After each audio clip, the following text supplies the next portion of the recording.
안녕하세요. 사연 읽어주는 남녀입니다. 오늘도 와주셔서 감사합니다. 오늘의 여성 사연자분 사연은 제가 소개해드리도록 하겠습니다. 많은 청취 부탁드리며 오늘의 사연 바로 시작하겠습니다. 저는 평범한 중상층에서 나고 자란 30대 여성이랍니다. 대학교에 다니던 시절 다른 친구들처럼 취업을 고민했었지요. 요즘 정말 취업이 어려운 시절이잖아요. 일반 기업에 취직을 할까 생각을 하다가 그것보다는 평생 가지고 써먹을 수 있는 자격증 시험에 도전해 보기로 결심을 하게 되었어요. 그러다가 선택한 것이 세무사 시험이었답니다. 세무사 시험은 8대 전문직 자격증 시험의 하나로 결코 쉬운 시험이 아니죠. 대학교 2학년 2학기부터 시험 공부를 시작했어요. 처음 시험에는 1차부터 떨어지고 그냥 포기할까 생각도 했었답니다. 하지만 그래도 1년을 더 투자하여 1차 시험에 합격했어요. 그렇지만 2차에서 떨어졌죠. 그리고 나서 정말 머리에 불이 나도록 공부해서 다음에 2차 시험에 붙었답니다. 정말 제가 해보고 싶던 일이라 악착같이 일에만 집중했지요. 그렇게 몇 년을 지내다 보니 어느새 결혼을 생각할 나이가 되었어요. 저는 일찍 결혼할 생각은 털끝만큼도 없었답니다. 결혼하면 아무래도 일을 좀 손해볼 수밖에 없잖아요. 그래서 가능하면 벌틱 때까지 버티다가 막차를 타자는 생각이었죠.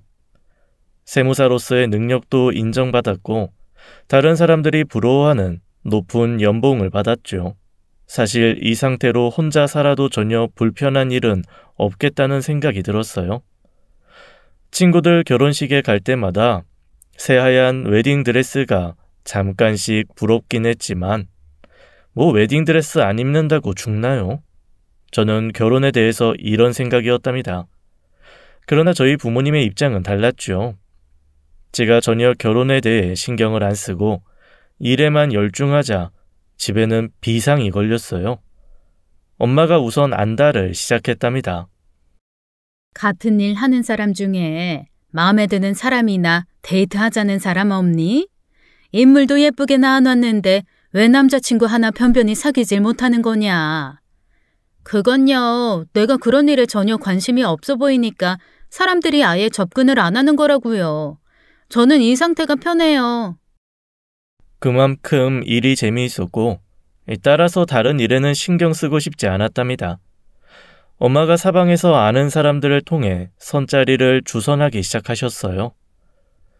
제가 당당한 직업을 가지고 있으니까 선자리에 나오는 사람들도 다른 사람들이 선망할 만한 사람들이었죠. 그런 사람들에게도 그다지 신경이 가질 않았어요. 그 사람들의 문제가 아니라 일에 꽂혀 있는 제 자신 때문이겠죠. 그런데 사람 일 참 모르겠더라고요. 이렇게 남자를 우습게 알고 일에 꽂혀 있는 저에게도 어느 날 한 왕자님이 찾아와 주었답니다. 엄마 지인이 엄마한테 말하기를 어떤 좋은 집안에서 똑똑하고 예쁜 며느리감을 찾는다는 것이었어요. 그래야 유전적으로 좋은 아이를 볼 수 있다는 것이었죠. 가족 구성원들 모두가 머리 좋고 인물이 좋다고 인정받고 있는 집안이라지요. 참나, 이세 머리와 인물까지 생각해서 신부감을 찾는 집안이라니 좀 우습긴 하더라고요. 그래서 그닥 마음이 내키지는 않았지만 무엇보다도 엄마의 재촉이 빗발 같았어요. 그래서 선자리에 나가게 되었죠. 사람 일 참 모르는 일이라고 아까 말씀드렸죠. 정말 그렇더라니까요. 그렇게 결혼에 대해서 생각을 안 했던 제가 어느새 그 남자와 사귀는 사이가 되어 있었으니까요. 평범한 회사원이었어요. 회사는 어느 정도 큰 회사였고요. 그런데 아무리 큰 회사지만 아직 젊고 입사한 지 얼마 되지 않았는데 타고 다니는 차가 고급스러운 외제차였어요. 그리고 그 사람의 씀씀이는 정말 놀랄만 하더라고요. 가지고 있는 물건이 명품이었고 제게 주는 선물도 모두 명품이었죠. 집이 어느 정도 사는 집인가 보다 생각했어요. 말투도 교양이 넘치고 여자를 배려하는 태도도 정말 신사적이고 자상했지요. 저는 무엇보다도 그 자상함에 반했었답니다. 그쪽에서도 저를 마음에 들어 했기에 일사천리로 결혼 준비에 돌입하게 되었어요. 그런데 결혼을 준비하다가 알게 된 사실이 하나 있었죠. 시댁들 집안이 어느 정도 부잣집이 아니라 엄청난 부잣집이라는 것이었어요. 우리 부모님과 친구들이 모두 대박이 터졌다고 했죠. 시집 잘 간다고 모두 저를 부러워했어요. 어마어마한 부잣집으로 시집 간다면서? 기집애, 부럽다 얘. 우리는 아파트 대출금 갚기에도 숨이 넘어갈 지경인데 넌 그런 거 하나도 걱정 안 해도 되잖아. 그런데 좀 부담스럽기도 해. 사실 평범한 게 좋은 거잖아. 그런 사람들이 어떻게 사는지 잘 알지도 못하고. 아직 젊은 회사원인데 외제차 가지고 다니는 거 보면 결혼할 사람이지만 거부감도 생기거든. 월급쟁이 남편으로 둔 친구는 빠듯한 자신의 삶을 이야기하며 부러워했지만 사실 남들이 부러워하는 결혼을 하면서도 걱정거리가 없는 것은 아니었답니다. 게다가 시집살이를 해야 된다니까 더 걱정돼. 결혼한 애들 만나보면 시차 들어가는 사람들 욕이 대부분이잖아. 그런데 매일 얼굴 마주보면서 살면 어떻게 될까? 어쨌든 분가해서 사는 것보다 내 마음대로 할 수 있는 일이 없는 거잖아. 그야말로 바람처럼 자유롭게 살던 저는 시집살이를 해야 한다는 조건에 그만둬 버릴까 하고 엄마한테 조심스럽게 이야기했답니다. 엄마가 펄쩍 뛴 것은 말할 것도 없었죠. 거기다가 이미 결혼 준비를 하고 있던 중이었으니 돌아가기에는 너무 늦은 시기이기도 했죠. 그런데 한 가지 위로가 되는 것은 워낙 부잣집이라 집안일을 해주는 고용인들이 많다는 것이었어요. 그래서 오히려 편할 수도 있을 것이라는 생각도 들었답니다. 아무튼 그렇게 마음을 정리하고 결혼식을 치르게 되었죠. 신혼여행이 끝나고 마침내 시집으로 들어가서 신혼살림을 하게 되었어요. 서울에서 가장 잘 산다는 사람들만 모여 산다는 주택가에 자리한 시집은 정말 어마어마하더군요. 주방일을 도와주는 사람만 해도 아줌마 2명이 있었고 넓은 마당을 관리하는 정원사도 따로 있었어요. 운전기사도 2사람이 있는 것 같았고요. 거기에 평생을 여유 있게 살아오신 시부모님 2분에게선 교양과 여유가 철철 넘쳐 흘렀답니다. 다정다감하시기 이를 데 없는 분들이었죠. 시댁에는 이미 아주버님 부부가 같이 살고 있었어요. 아주버님도 다른 식구들처럼 여유가 있어 보였고 좋은 분이었지요. 당연히 제 손위 동서 되시는 형님도 계셨고요. 그런데 이 형님이 제 눈에 조금 이상하게 보였어요. 아마 상견례 때부터 느꼈던 것 같아요. 형님의 표정이 눈에 띄게 어둡다는 인상을 받았죠. 특히 제가 결혼을 해서 시집에 자리를 잡자 저에게 이상한 말을 하기 시작하는 것이었어요. 식사 후 식구들이 각자 자기 방으로 돌아가자 형님이 저를 붙잡고 이야기하더라고요. 동서, 무슨 핑계를 만들어서라도 분가해. 시부모님이 주는 것들 무조건 다 받지 말고 가능하면 서방님하고 둘이 알아서 살도록 해. 서방님 회사도 그만하면 됐고 동서도 전문직이잖아. 그리고 아이 빨리 갖지 말고 살아보고 갖도록 하고. 내 말 꼭 명심해.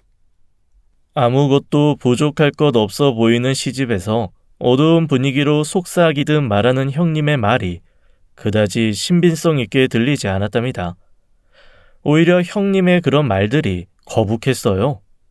형님이 참 이상한 사람이다 싶었고 그래서 형님이 하는 말을 귀담아 듣지 않았죠. 그러던 어느 날 형님이 집에서 사라지고 말았답니다. 일하는 아줌마돌 말로는 이혼을 당해서 집에서 나갔다는 것이었어요. 형님 부부에게는 딸이 하나 있었는데 그 딸도 그냥 둔 채 나갔다는 것이었죠. 아무튼 형님은 제게 수수께끼였어요. 저한테 만일 아이가 있고 제가 이혼을 해야 한다면 아이를 포기하지 않을 것이라는 생각이 들었죠. 그래서 딸을 두고 사라진 것도 제 눈에는 이상하게만 보였답니다. 하지만 형님의 말이 무슨 뜻이었는지 깨닫는데 많은 시간이 걸리지는 않았어요. 우선 남편의 태도가 저를 당황하게 만들었죠. 뭐랄까, 남편은 시부모님에게 완전히 잡혀 살고 있었어요. 거실에 시부모님이 앉아 계시고 아침 식후에 같이 차를 마시는 시간이었어요. 부모가 아니라 아주 엄한 스승 앞에서 행동하듯 하더라고요. 아버님, 좀 앉겠습니다. 이 사람도 함께요. 제가 편하게 소파에 앉으려고 하자 남편이 제 팔을 잡아 말리더군요. 오냐, 둘 다 앉아라. 네, 그럼 앉겠습니다. 이런 풍경이 시집 식구들에게는 너무나 당연한 것이더라고요. 그렇다고 아버님이 큰 소리를 내시거나 뭐라고 야단을 치시는 것도 아닌데 말이에요.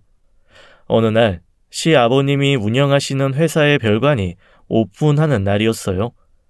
그 결관식을 야외에서 하기로 결정이 되었는데 오픈식이 시작되면서부터 비가 내리기 시작하는 거예요. 오픈식이 조금 연기되었지만 비는 그칠 기미가 없었죠. 서둘러 차양을 쳤지만 들이치는 비를 맞으면서 오픈식을 치를 수밖에 없었어요. 개관식 야외에서 하자고 의견을 낸 임원이 누구냐? 개관식 날짜 그렇게 잡고 비가 온 것에 대해 책임 있는 임원 찾아서 사표 내라고 해. 품이 있어야 할 개관식이었다. 그런데 그 꼴이 뭐냐?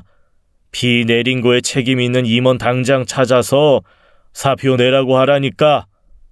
네, 저 아버님, 근데 어제 일기예보가 비 안 온다고 해서 그렇게 한 것 같은데요. 일주일 안에 사표 받고 나가라고 해. 네. 아버님 알겠습니다.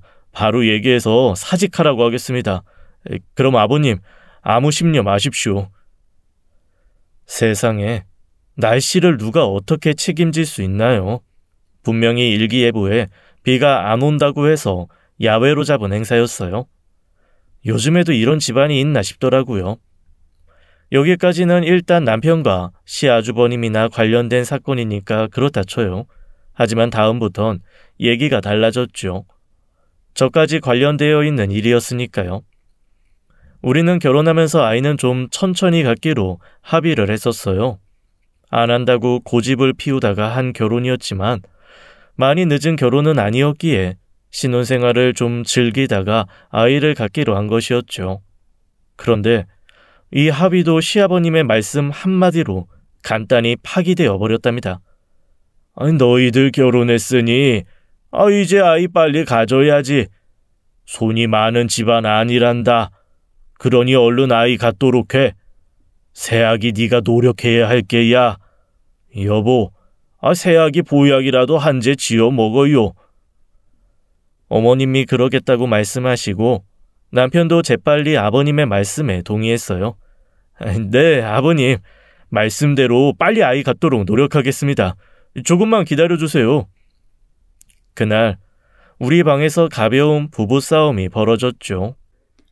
아이 문제에 대해선 얘기 끝났잖아. 그걸 지금 왜 또 끄집어내는데? 약속이 틀리잖아. 아버님이 이제나 저제나 하고 손주 기다리신다잖아. 형이나 나나 아버님 말씀 거역한 적 없어. 우리 집에서 아버님 말씀 거역 못하는 거 당신도 이제쯤이면 알만하잖아. 아버님이 뭐라고 하셨어도 그래. 사실 애 갖는 건 우리끼리 결정해야 되는 거 아니야? 시부모가 참견한다는 건 말도 안 돼. 그건 전적으로 부부끼리 알아서 결정할 문제야. 남편은 전적으로 우리끼리 알아서 하는 일이라는 제 말에 마치 벼락이라도 맞은 듯 깜짝 놀라며 그건 말도 안 된다는 것이었어요. 남편은 제 생각보다 더 심하게 부모에게 종속되어 있었답니다. 하긴 남편의 씀씀이는 결혼 전부터 알고 있는 것이었어요. 그 씀씀이를 일반 회사원인 남편의 월급으로 충당할 수는 없었죠. 부모에게서 용돈 받고 카드 받아서 그 씀씀이를 충당했을 거예요. 부모에게 받은 게 많으니 당연히 부모 말에 절대 충성할 수밖에요. 아이를 빨리 가져야 한다는 압박과 더불어 제 행동에 대한 시부모님의 간섭과 참견이 늘어갔지요. 한 번은 이런 일도 있었어요. 어머니, 한 가지 말씀드릴 게 있어요. 저희 대학 동창들이 이맘때가 되면 꼭 모여서 가까운 곳으로 캠핑을 1박 2일 정도 갔다 오거든요. 이번에도 가까운 의정부 수리산 정도로 갔다 올 거예요. 가만히 있자. 지금 네 얘기가 너 혼자서 외박을 하겠다는 말이지? 집안 식구들하고 여행을 가거나 네 남편하고 여행을 간다면 모를까. 우리 집에선 며느리 혼자 외박하는 건 안 되는 일이다. 그 얘기 나온 거 알면 아버님 걱정하신다. 아주 우아하고 교양 있는 말투로 시어머님은 이렇게 말씀하셨죠. 제가 계속 다녀오겠다고 고집해도 그런 일은 이 집안에서 절대로 안 된다는 것이었어요. 글쎄, 너 혼자 외박을 하는 건 안 된다고 하질 않니? 정이 답답하면 네 남편하고 이번 주말에 여행이나 다녀오려무나. 일본 정도면 1박 2일로 충분히 되겠구나. 네가 굳이 밖에서 하루를 묵고 오겠다고 하니 하는 말이야. 네 남편하고 이번 주말에 일본에 1박 2일로 다녀와. 가서 쇼핑이나 실컷 하고 오면 되겠구나. 이게 훨씬 품위 있고 낫지 않겠니? 아유, 여행에 무슨 품위를 따지나요? 여행이라면 다니면서 고생도 좀 하고 무전여행 같은 것이 오히려 여행의 참맛을 느낄 수 있는 것이 아니겠어요? 친구들과 캠핑 장비들만 차비만 가지고 그런 식으로 여행을 다녀온 일도 있었고요. 아무튼 조용하고 나지막한 말투였지만 시어머니는 완강하셨답니다. 결국 저는 친구들과의 캠핑을 단념할 수밖에 없었어요. 그리고 일본 여행도 솔직히 솔깃하긴 했지만 아무리 가까운 나라지만 주말 여행 잠시 다녀오는 것을 해외로 다녀온다는 것이 제 상식에서는 이해가 잘 안 가더라고요. 그래서 그 여행도 사양했죠. 아기 너, 나 좀 보자. 할 말은 다름이 아니라 너 하는 일 그만두고 집안에 들어앉도록 해라. 아버님 말씀 그대로 전하는 거야. 손주보게 해주는 일에만 온 신경을 집중하도록 해. 손이 귀한 집에 네 아주버니한테도 딸 하나만 있지 않니? 그러니 일 정리하고 집에 편히 있으면서 아이 가질 생각만 하도록 해라. 벼락도 이런 날벼락이 있나요? 이 일은 저에게 자아를 실현시켜주는 유일한 일이었어요. 그런데 일을 그만두라뇨. 이 얘기를 듣는 순간 하늘이 무너지는 것 같더라고요. 어머니, 저 그 일 하기 위해서 정말 피눈물 나게 노력했어요. 제가 집에 있어봤자 사실 크게 하는 일도 없잖아요. 집에서 뒹굴뒹굴 하는 거하고 나가서 자기가 하고 싶은 일 하면서 보람 느끼는 거하고 어떤 게 더 좋은 일이겠어요? 이건 사회적으로도 큰 낭비라고 생각해요. 어머님 말씀이지만 일은 그만둘 수 없어요. 이해해 주세요, 어머니. 도대체 뭐가 모자라서 밖에서 고생을 하고 다니니? 그저 집에서 조용히 책이나 읽고 음악이나 들어라. 그리고 정이 밖에서 뭘 하겠다면 요리학원이나 호텔의 피트니스 센터는 어떠니? 그런 데나 다니면서 편히 살라는데 왜 좋은 걸 마다하고 자꾸 힘든 걸 하려고 그러는지 알다가도 모를 일이구나. 어머니, 제 입장 분명히 말씀드렸어요. 어머님이 아버님께도 잘 좀 말씀드려 주세요. 아니면 제가 직접 아버님께 말씀드려도 되고요. 다음 순간 시어머니가 화들짝 놀라시더라고요. 그리고 시어머니의 얼굴에 그동안 못 보았던 노기가 비치더군요. 비록 얼굴은 노기를 띄었지만 말투는 여전히 우아하셨답니다. 그렇지만 저는 결국 아버님께도 제 입장을 분명히 말씀드렸어요. 아버님, 저 일 못 그만둬요. 일 문제에 대해서만큼은 아버님, 어머님께서 이해해 주세요. 저한테는 정말 중요한 일이에요. 네 어머니가 분명히 내 뜻이라고 전하다던데 제대로 못 알아들은 모양이구나.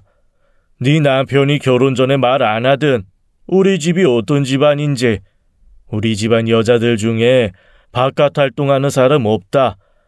그리고 시집을 왔으니 시집의 법칙을 따라야 하는 것 아니겠냐. 어서 하던 일 정리하고 아이 가질 생각만 하거라. 그날 저녁 귀가한 남편을 붙잡고 이 얘기를 하면서 부부싸움이 되었답니다.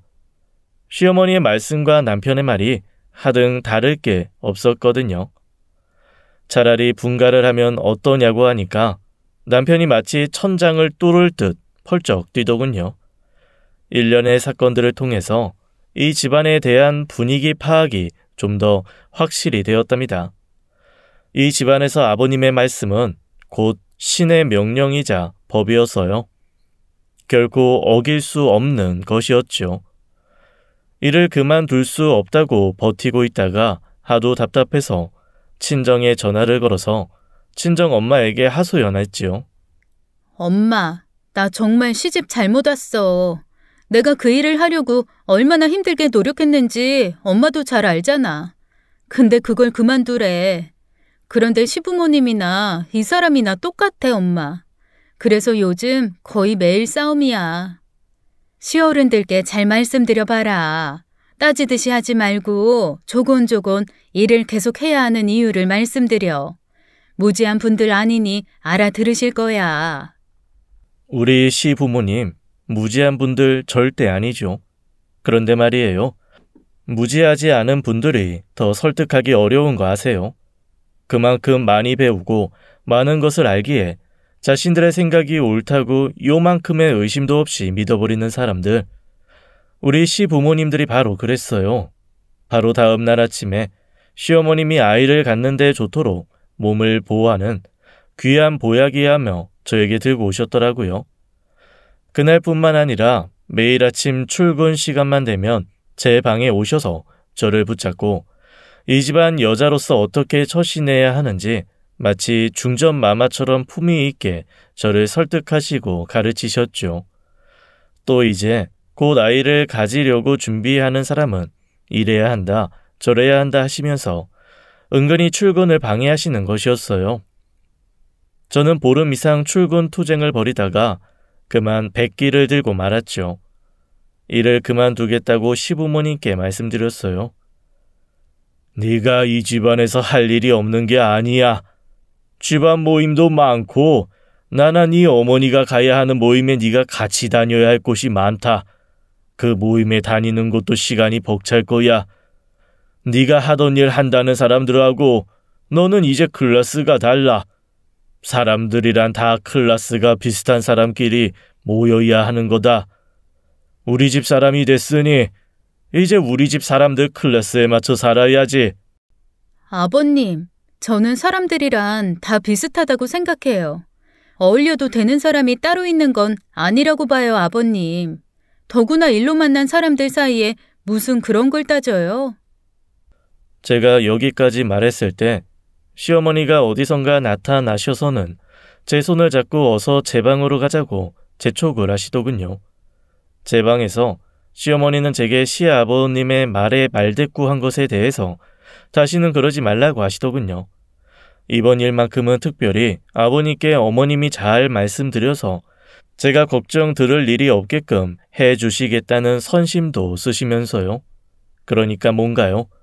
저는 그야말로 방 한 구석에 놓여 있거나 아니면 주인의 손에 이끌려서 제 의지와는 상관없는 곳에 따라다니면서 방실방실 웃는 일만 하면 되는 것이었어요.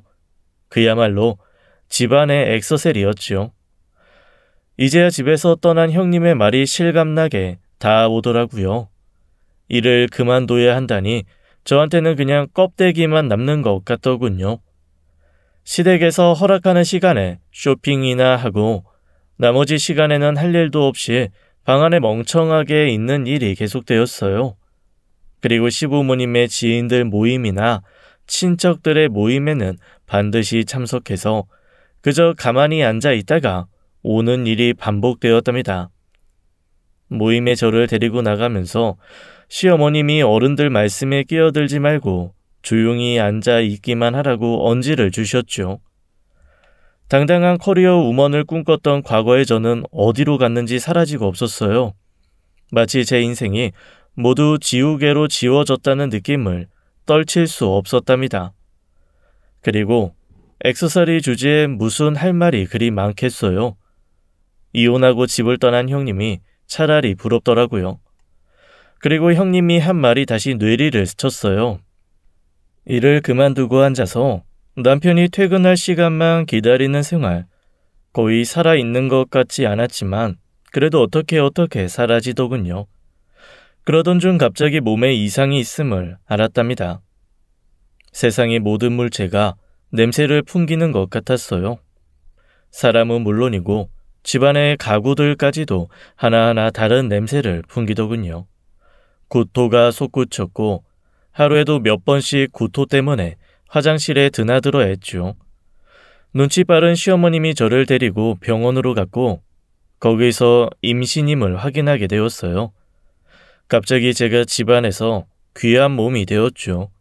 그런데 그 귀한 몸이 되었다는 것은 더욱 부자유스러운 나날이 시작되었다는 것을 의미했어요. 걷고 싶은 대로 마음대로 힘차게 걸을 수도 없고 함부로 움직일 수도 없었어요. 운동도 일주일에 2번 방문하는 운동 지도사가 시키는 대로 하게 하더군요.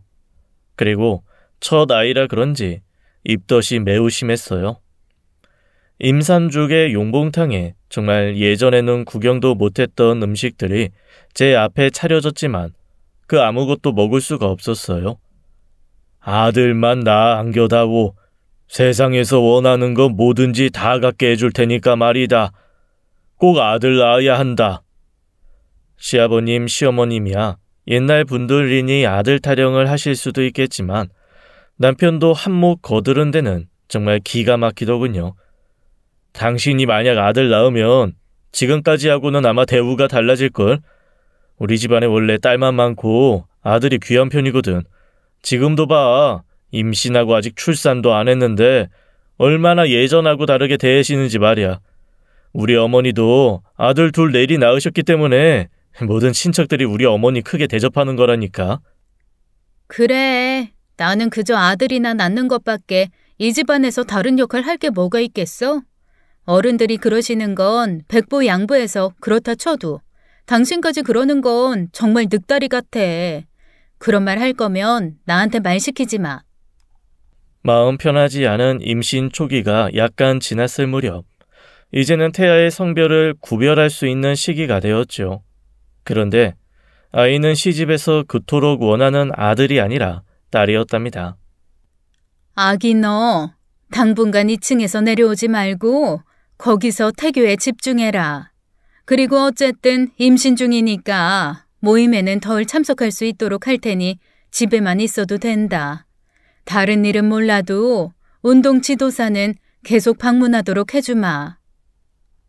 태아가 딸이라고 2층에만 갇혀 있으라니요. 죽은 거나 마찬가지인 생활이잖아요. 그걸 그대로 받아들일 수는 없었답니다. 시어머니에게 일부러 문자를 보냈죠. 어머니, 2층에서 내려오지 말라고 하셔서 문자 보내요. 저 너무 운동 부족이라 운동 지도사 한 사람 정도로는 안 되겠는데요. 지도해줄 사람들 좀 많이 부르고 기구도 많이 들여서 1층에서 할게요. 내가 분명히 당분간 2층에만 있으라고 했잖니. 네 마음대로 사람들하고 물건을 그렇게나 많이 집 안으로 들이고 1층에 굳이 내려와야겠다는 거니?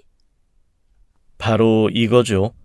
시어머니가 제 함정에 걸려든 것이었답니다. 저는 이 문자 메시지를 근거로 경찰에 신고를 했답니다.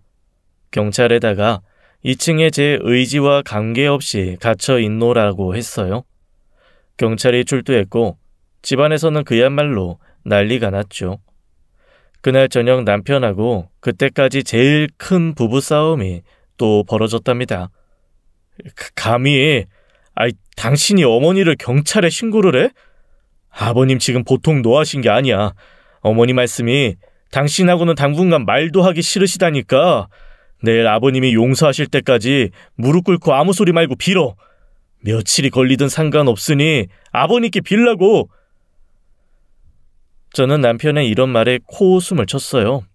딸을 가진 것이 무슨 죄라고, 2층에 갇히고 그런 말도 안 되는 일을 신고했다고 용서할 때까지 무릎을 꿇으라니요. 저는 못하겠다고 버텼고 남편의 입에선 큰 소리가 나왔죠. 경찰이 출동한 일로 저는 2층에서 해방되긴 했지만 시아버지와 시어머니는 저를 거의 외면하다시피 했습니다. 같이 앉아있거나 식사할 때도 굳이 나가라고도 안 하더라고요. 그 대신 아무 말도 안 붙이고 투명인간 취급을 하더군요.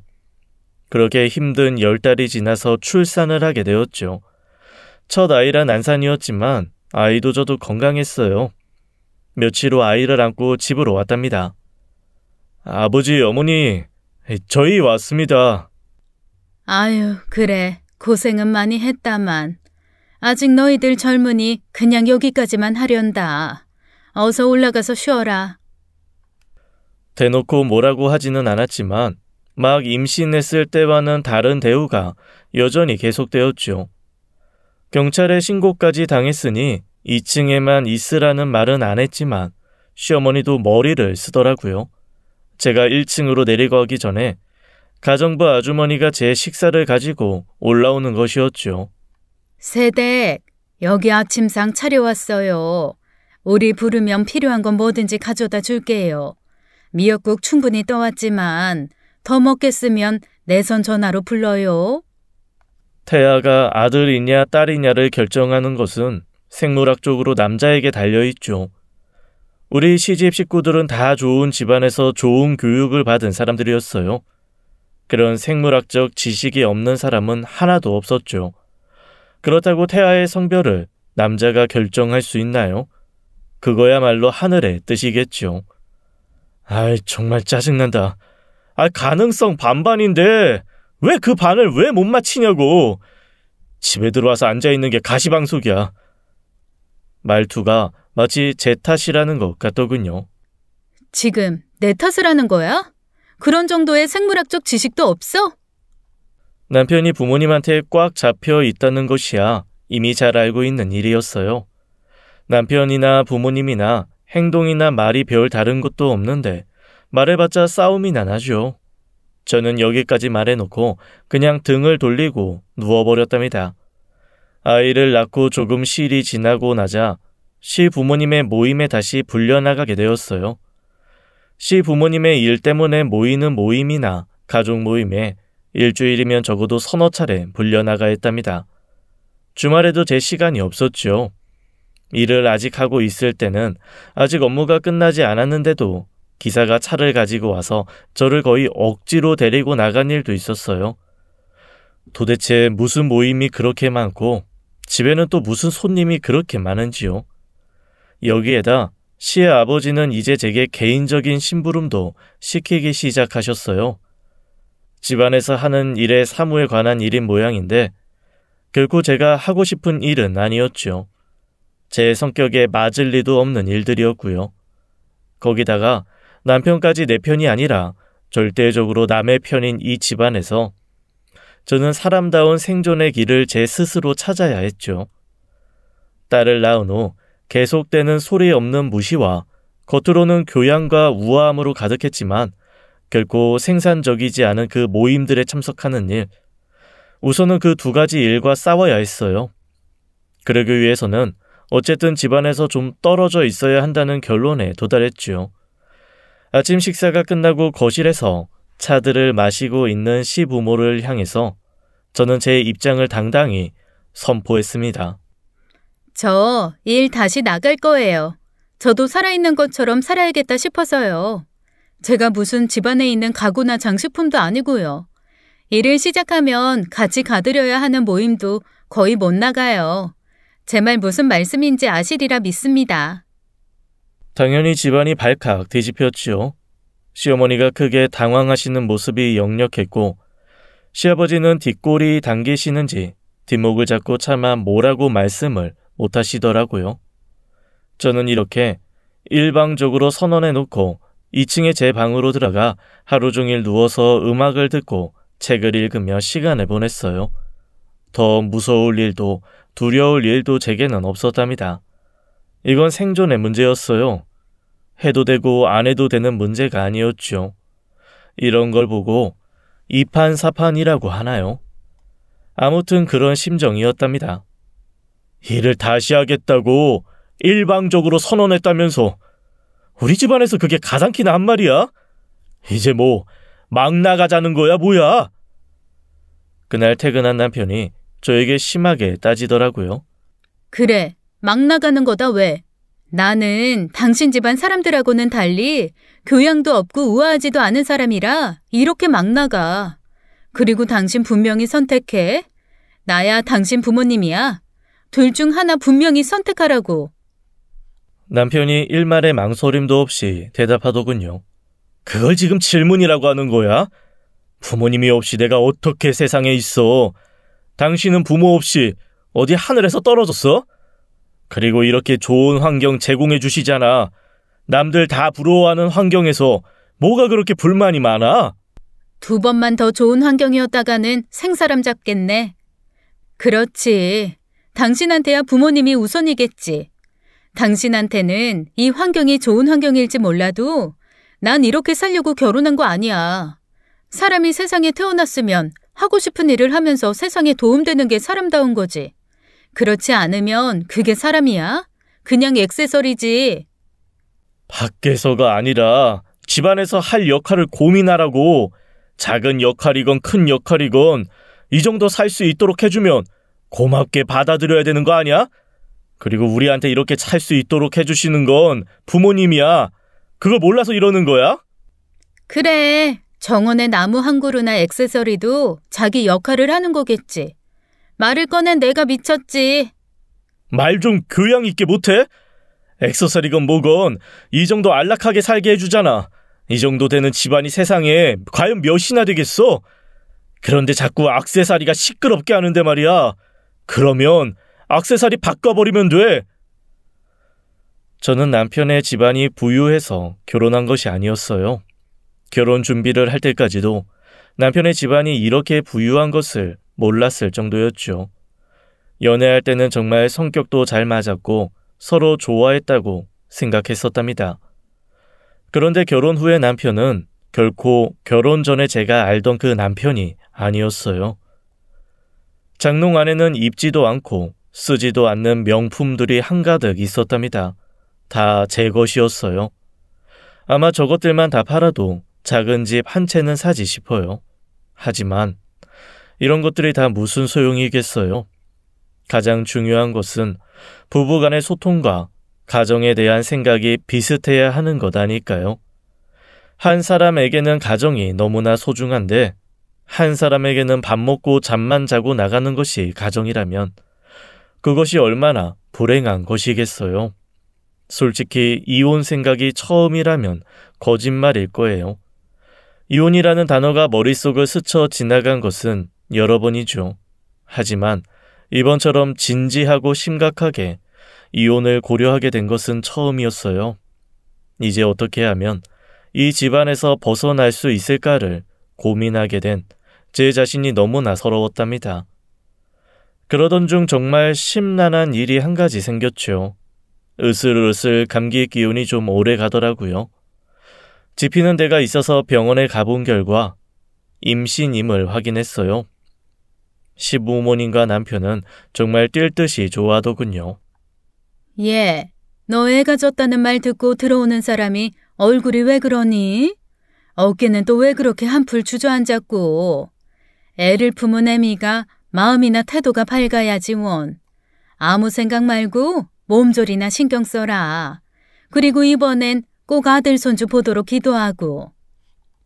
여보, 아예 힘드니까 집에서 쉬게 당분간 모임에 데려가지 말아요. 얼굴 펴고 어깨 가뿐하게 들어 올려라. 네 어머니 말 맞다나 애 가져 축하받을 애 표정이 그게 뭐냐? 먹고 싶은 거 갖고 싶은 거 다 네 어머니한테 말해라. 뭐든지 가져다 줄 테니까. 그래, 이번에 꼭 아들 손주 보자꾸나. 일주일에 서너 번이나 나가서 아무 말도 없이 앉아 있다가 그냥 들어오는 일은 고맙게도 면제를 시켜주셨네요. 그리고 남편의 태도로 180도로 달라졌답니다. 퇴근한 남편이 제 앞에 웬 상자 하나를 내밀었어요. 지난번 일 정말 미안해. 내가 부모님이 우선이라는 것은 우리 모두는 태어나면서 부모님한테 빚을 진 존재라는 뜻이었어. 당신을 사랑하지 않는다고 한 적 없잖아. 그리고 액세서리를 바꾸니 뭐니 한 것은 화가 나서 한 말이었어. 사람이 화가 나면 무슨 말을 못하냐? 그렇지만 모든 인생은 장단점이 있는 거야. 기왕이면 부자로 사는 게 좋은 거 아니야? 이거 몇 시간 돌아다녀서 정성 들여 골랐어. 풀어봐. 내가 무슨 씨바지야? 평상시 행동은 하나도 마음에 안 들어 하면서 임신했을 때만 잘해주네. 나는 이것도 기분 나빠. 이렇게 말하는 저를 남편이 성의를 다해 달래더라고요.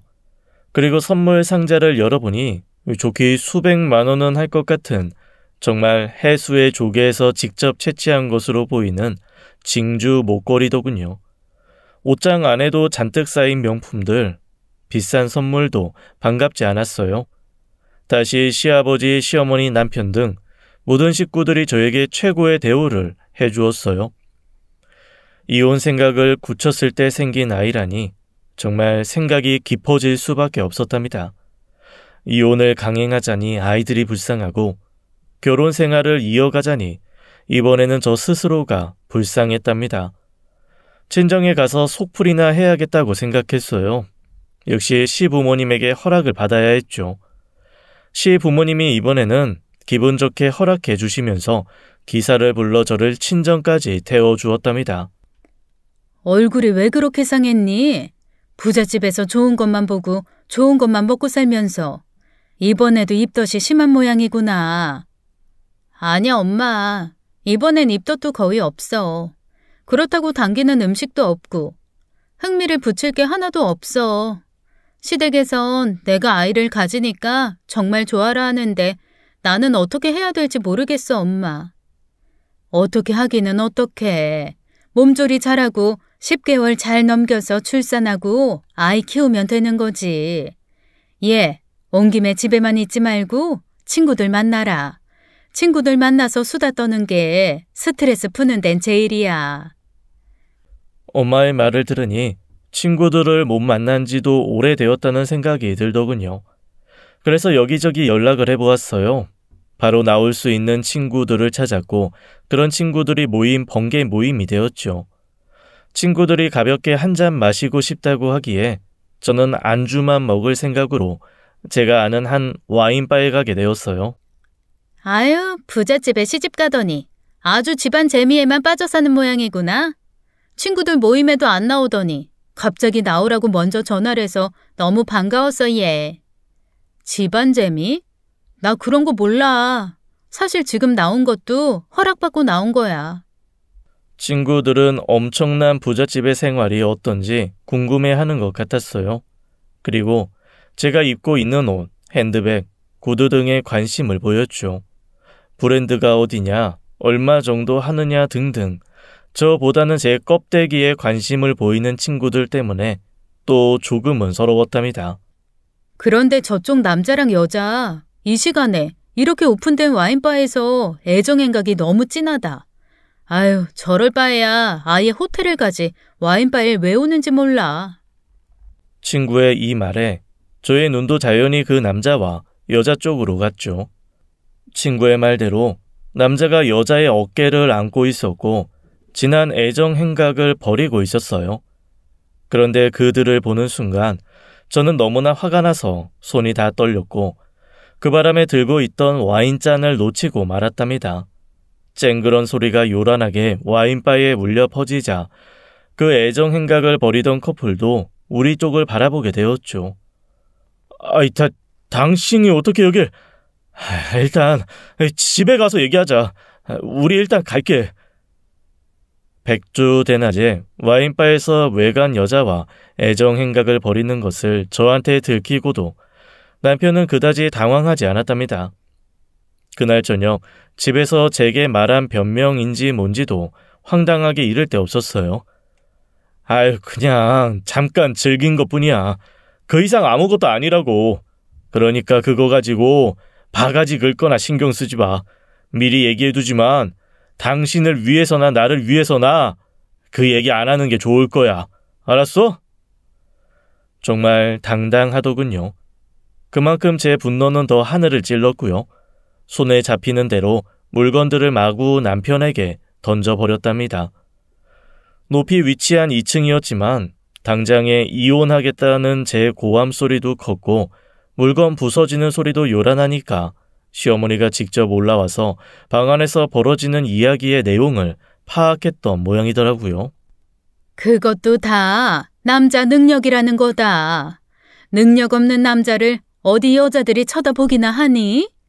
옛날 임금님들이 후궁 여러 거느리는 거나 마찬가지야. 별거 아닌 일로 집안을 이렇게 소란스럽게 만드는 거니? 아버님이 지금 마침 집에 안 계셔서 다행이로구나. 애 가진 애미가 이게 무슨 교양 없는 행동이니? 시어머니는 눈 하나 깜짝 안 하고 아들의 행동에 대해 오히려 당연한 것이라고 말하고 있었어요. 바람 피우는 현장을 제 눈으로 본 이상 저는 그냥 못 넘어가요. 지금이 조선시대도 아니고 저 사람은 임금도 아니에요. 능력 있는 사람은 바람 피워도 좋다는 말씀이 정말 기가 막히네요. 저 이혼하겠어요. 이혼이라는 말에 시어머니가 화들짝 놀라더군요. 이혼은 절대로 안 된다고 시어머니가 말씀하셨죠. 집안의 명성에 누가 될까봐 그런다는 것을 저는 잘 알고 있었어요. 제가 시집 오자마자 이혼하고 집을 나간 형님에 대해서 집안 고용인들이 이러쿵저러쿵 하는 얘기들을 들었거든요. 고용인들의 얘기로는 회장님이나 사모님이 이혼을 막은 것은 집안의 명성에 먹칠을 할까봐 그렇다는 것이었어요. 남편 역시 시어머니처럼 이혼은 절대 안 된다는 입장이었죠. 남편이나 시어머니나 이혼을 반대하는 이유는 같았답니다. 저는 협의 이혼은 절대로 안 되겠다고 판단하고 재판을 통해 이혼하기로 마음먹었어요. 이것저것 준비할 것이 많았답니다. 변호사 한 사람을 선임해서 모든 것을 맡겼어요. 증거를 수집하는 데도 많은 시간이 걸렸죠. 그러면서 날짜가 흘러갔고 어느덧 저는 이혼 소송을 준비하면서 아이를 낳아야 하는 입장이 되고 말았어요. 첫 아이 때 하도 난산이어서 둘째 아이를 낳는 것은 장난 같더군요. 이번에는 집안 모든 사람이 원하는 아들이었답니다. 하지만 저는 차라리 딸이었으면 했었어요. 아들이니 시집에서 절대로 제게 줄 리가 없다는 생각에서였죠. 제가 소송을 준비하는 것을 알고 시집에서는 돈을 써서 유리하게 재판을 끌어가려고 하더군요. 이혼을 하겠다고? 가뜩이나 큰애 때문에 집안 명예가 바닥에 떨어졌는데 도대체 무슨 문제가 있어서 네 입에서 이혼이라는 말이 나오는 거냐? 그리고 네가 지금 멋대로 소송을 준비하는 것 같은데 만에 하나라도 아들아이는 네게 못 준다. 내가 너 하나를 이기지 못할 것 같으냐? 아버님, 아이들은 제가 키울 거예요. 제 아이들이에요. 절대로 이 집에 못 놔둬요. 저는 눈을 똑바로 뜨고 시아버지에게 대들었어요. 이혼을 하더라도 아이들은 절대로 제가 데리고 나가야 했죠. 이런 집안에서 아이들이 뭘 보고 자라겠어요. 그저 돈이나 펑펑 쓰면서 아무 생각 없이 자라겠죠. 그렇게 자란 아이들은 결국 남편, 시어머니, 시아버지 같은 사람이 되겠죠. 따라서 결코 아이들을 집안에 두고 나갈 수 없다는 생각은 절대적인 것이 되었답니다. 제가 시아버지에게 반항을 하며 당당하게 말하는 순간 그렇게 교양으로 똘똘 뭉친 것 같은 시어머니가 무너지고 말더군요. 마시던 커피를 제 얼굴에 끼얹으면서 제 뺨을 때리는 것이었어요. 가난한 거 거두어서 풍족하게 살게 해줬더니 이혼을 하겠다고? 배은망덕도 유분수지. 가난한 사람이라뇨? 저희 집은 가난한 집안이 아니었어요. 시집만큼은 아니지만 중산층에 속하는 경제적으로 문제없는 집안이었답니다. 너 우리 집안의 인맥이 어느 정도인지 모르는 모양인데 네가 선임한 햇병아리 변호사 가지곤 아마 상대도 안 될 거다. 정관 변호사 써서 네 인생 아주 나락으로 보내주마. 네가 가진 모든 걸 잃게 만들어줄 거다. 아주 조근조근한 시어머니의 협박이었답니다. 그러나 저도 당하고 있을 수만은 없었죠. 저는 커피잔에 남아있던 커피를 시어머니의 얼굴에 뿌리고 시어머니가 제게 한 것처럼 뺨을 있는 힘을 다해 후려쳤어요. 보자 하니까 너 아주 미쳤구나. 없는 집안에서 자란 것들이란 다 똑같다니까. 정관 변호사 중에서도 제일 유능한 변호사 써서 콩밥 실컷 먹여줄 테니 두고 봐라. 어디다 감히 손질이야 손질이. 저는 이런 시어머니의 반대쪽 뺨까지 힘껏 날려주었답니다. 저를 콩밥 먹이시겠다고요? 어디 한번 해보시죠. 마음대로 되나. 재판 가능한 한 크게 벌려서 세상에 떠벌릴 거 다 떠벌릴 거예요. 콩밥을 과연 누가 먹게 되는지 어디 한번 두고 보시죠. 말씀대로 저는 가난한 사람이라서요. 잃을 것도 없거든요. 누가 더 많이 잃어버릴지는 한번 해보자니까요.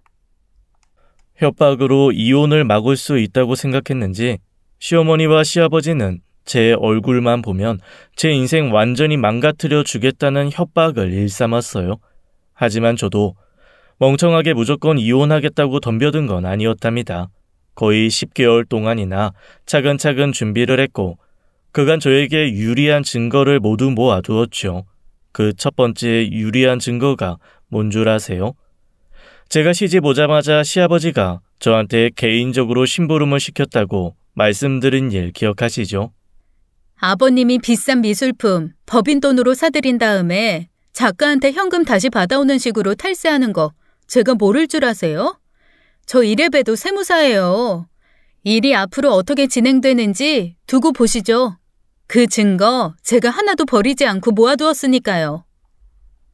시아버지가 제게 개인 심부름이라고 강제로 시킨 일이 바로 이 일을 돕도록 시킨 것이었어요. 제가 세법에 밝은 것을 이용한 것이었죠. 그까짓 그림 몇 장 산 거 기초도 모르는 게 무슨 세무사야. 세무사는 그건 지금이라도 세금만 내면 끝나는 거야.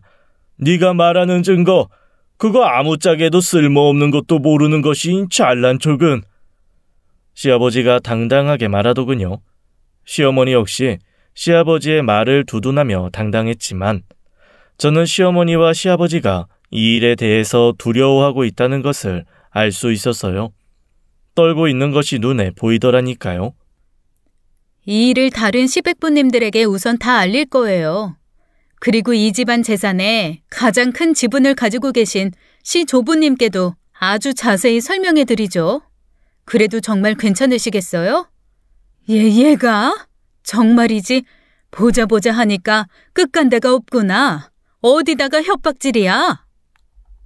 여전히 말은 당당하게 하고 있었지만 예전에 비해서 현저히 더듬고 있었고 주춤하는 것을 아주 분명하게 느낄 수 있었죠. 아참, 우리 집 남자 중에 능력 있는 분이 또 한 분 계시던걸요? 제가 명단 하나 불러드릴게요. 이윤희, 나이는 27살, 시아버님과는 4년째 만남 중. 서재영, 나이는 25살, 2년째 시아버님과 교제 중. 시작한 김에 아예 다 불러드릴까요? 능력 있는 남자가 여자도 많다면서요. 능력 있는 남편하고 사셔서 어머님 아주 좋으시겠어요. 그리고 모두들 아들보다도 어린 여자들이네요. 정말 능력이 좋으신가 봐요. 시어머니가 기겁을 하며 놀랐고 심지어 비틀거리기까지 하더군요. 저는 시부모가 이렇게 떨고 놀라는 장면을 보면서 제가 이겼다는 생각을 굳히게 되었답니다. 그래서 다시 하나의 거래를 시작했죠. 순순히 이혼에 응해주지 않으면 시아버지의 탈세에 대해 국세청에 신고함과 동시에 시백부들과 시조부모님에게 모든 사실을 일러 바치겠다고 강하게 제 입장을 표명했답니다. 그리고 시아버지의 외도를 시아버지의 회사는 물론 시아버지가 활동하는 모든 단체에 공문으로 보내겠다고도 했죠. 그리고 당신의 아들, 즉 남편의 외도 사실도 지인들에게 모두 공표하겠다고 말했어요. 이번 기회에 당신들이 지금까지 거짓으로 쌓아놓고 외부에 보인 고고한 모습들을 모두 까부숴드리죠. 이건 아마 당신들을 위한 게 될지도 몰라요. 이젠 거짓으로 고고한 척 하지 않아도 되니 자연스럽게 생긴 대로 살 수 있지 않겠어요? 결국 시부모와 남편이 저의 치밀한 계획에 무릎을 꿇고 말았어요. 재판 이혼을 하면 제가 말한 모든 것이 공개될 것이기에 협의 이혼을 해주었답니다. 물론 아이들에 대한 친권 및 양육권도 제가 확보했어요. 그리고 또 한 가지 챙겨야 할 것이 있었죠. 이 집에 시집 와서 정신적으로 입은 피해에 대해서도 당연히 보상받아야 하지 않겠어요? 저의 착실한 증거를 바탕으로 한 협박에 시집에서는 저에게 위자료를 듬뿍 주지 않을 수 없었답니다. 그렇게 정말 인간미라고는 1도 없는 집안에서 아이들을 데리고 탈출하는 데 성공했지요. 그런데 제가 얻은 성과 한 가지를 더 말씀드려야겠어요. 이 집안 남자들은 모두 능력 있는 남자들이더군요. 남편의 외도 사실을 뒷조사하다가 아주버님의 외도까지 알게 되었답니다. 알고 보니 형제가 서로 여자들을 공유하며 외도 중이었어요. 정말 이 집안은 포장지만 그럴듯하지 내용물은 엉망인 물건 같았답니다. 이 사실로 저는 한 가지 거래를 더 할 수 있었어요. 바로 이혼하고 딸까지 빼앗긴 채 나간 형님에게 딸을 돌려드리는 것이었죠. 아주버님까지 아주 능력이 많으시더라고요. 이 사실까지 다 폭로하기 전에 불쌍한 조카, 형님에게 돌려주시죠. 아이는 엄마 손에 커야죠. 여기서 아이가 제대로 된 아이로 성장할 수 있겠어요? 결국 시댁 식구들은 울며 겨자 먹기로 치부의 공표와 조카딸 아이의 양육권 및 친권을 형님에게 넘기는 일을 맞바꾸는 것에 찬성할 수밖에 없었죠.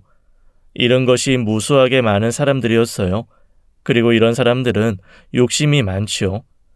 그렇게 많이 가지고 있는 것 중에서 하나라도 잃는 것을 두려워하는 것이 이런 사람들의 속성이죠. 어쨌든 저의 딜은 성공했고 형님에게 딸을 돌려드릴 수 있게 되었어요. 딸을 되찾은 형님은 눈물로 저에게 감사를 표했답니다. 사실 제가 이혼을 준비하면서 형님과 연락이 되었고 형님 도움도 꽤 받았죠. 특히 재판이 열리게 되면 집안에서의 며느리들의 삶의 실상을 재판부에 얘기해 줄 사람도 형님이었어요. 형님은 그 밖에도 여러 가지로 제 이혼 소송 준비를 도와주었답니다. 조카딸 아이를 형님에게 돌려드린 것은 이런 형님의 배려에 대한 선물이었어요. 형님이 딸아이를 찾고 나서 눈물을 보이더군요. 이제야말로 자유롭게 된 형님과 저는 그날 술 한 잔 같이 마시면서 어딘가에 종속되어 노예처럼 사는 삶이 아니라 자유로운 삶을 이어갈 미래를 위해 건배를 했답니다. 그렇게 이상한 사람들만 모여 사는 시집을 탈출한 저는 다시 세무사 일을 시작했어요. 아이들은 친정 엄마가 맡아주셨기에 저는 안심하고 일에 열중할 수 있었답니다. 일을 다시 시작하면서 저는 빠른 시간 안에 능력 있는 세무사로 인정받을 수 있었죠. 아이들도 무럭무럭 건강하고 착하게 잘 자라주었죠. 집안의 장식품으로 제 의지와는 상관없이 살았던 결혼 생활, 그건 절대로 제가 아니었어요. 이제 저는 정말 제 자신의 모습으로 살고 있답니다. 제가 하는 일에 열중하면서도 아이들을 훌륭하게 키워내는 일에도 결코 소홀하지 않을 거예요. 참, 시아버지의 탈세 문제는 제가 몰래 국세청에 신고를 했습니다. 사연 들어주셔서 감사합니다. 지금까지 사연 읽어주는 남녀였습니다. 끝까지 함께해 주신 여러분 감사드리며 저희는 다음 사연으로 돌아올게요. 감사합니다.